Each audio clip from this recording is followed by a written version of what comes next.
السؤال الأول: هل يجوز استعمال سماد الكنيف للأشجار المثمرة؟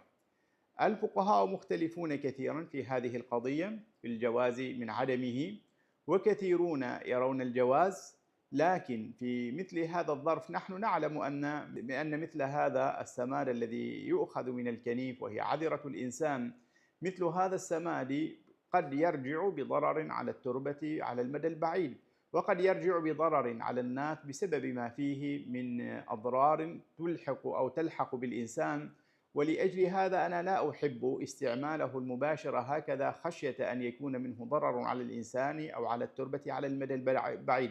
نعم، الفقهاء مختلفون، لهم رأيان. هناك من يرخص، والذين يرخصون لا بد من أن يكون مع هذا السماد أشياء طاهرة، وأن يكون في وقت محدد، وأن لا يكون في وقت الإثمار. هذا كله موجود ومشترط، لكن مع ذلك كله أنا أجعل الناس على المدى البعيد، لأنني سمعت بعض المتخصصين أن هذا لا بد من أن يثبت عدم إضراره بالأشجار ولا بصحة الناس ولا بالتربة على المدى البعيد، وأن هناك دراسات تثبت أنه يضر بهذا. فإن كان هنالك ضرر، فالقاعدة الشرعية تقول لا ضرر ولا ضرار.